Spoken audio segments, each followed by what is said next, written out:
After a West Coast swing, the Mets returned home with a 2-1 series victory over the Milwaukee Brewers. The series started with a dominant 4-0 victory on Tuesday night. The Mets offense did all the little things in Game 1, something that has characterized this group's success all season long.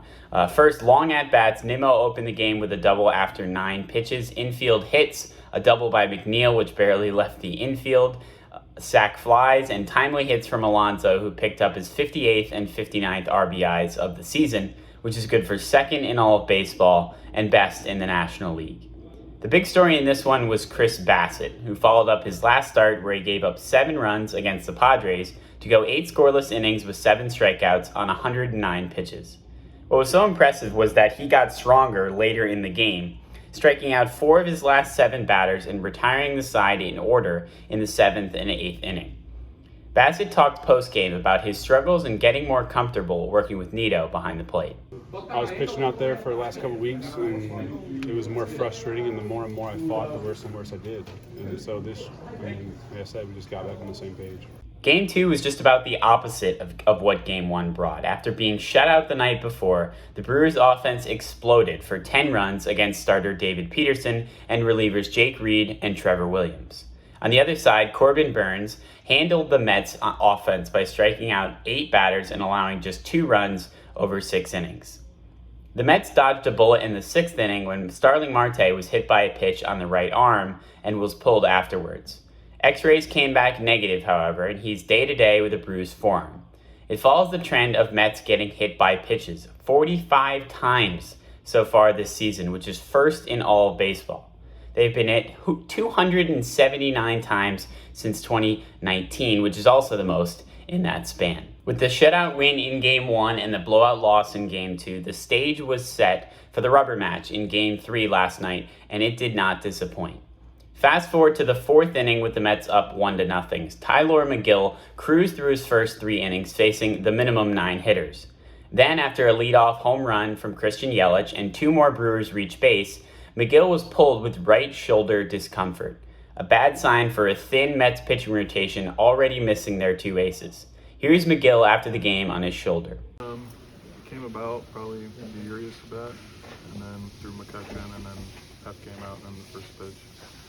I can't remember what it was, but that's when I felt it. It was like more than before, and it was just like it's not worth it to keep throwing.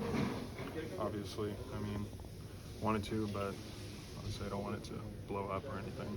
The Brewers would play 3 more runs in the 4th to make it 4-1. Things were looking pretty bleak for the Mets, but seemingly that's just when this team comes to life. The Mets offense just kept fighting, scoring a run in the 4th off an RBI single from Tomas Nido, followed by a 2-run homer in the 5th by Mark Canha to tie it up at 4. The Mets bullpen would deliver 3 shutout innings between Seth Lugo and Drew Smith, keeping the score tied heading to the bottom of the 8th.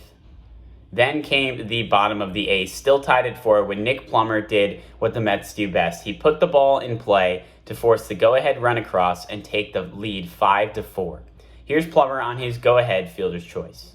Faced him, I think, last night, and it was, just pretty much try to get something I could put a decent swing on, and saw infielders in, and try to put something good on the ball, put a good swing. Definitely good to come through. It's definitely nice too, and having Starling over there at third. You know that you got a really good chance to score a run if you put a decent ball in play, and that's what happened.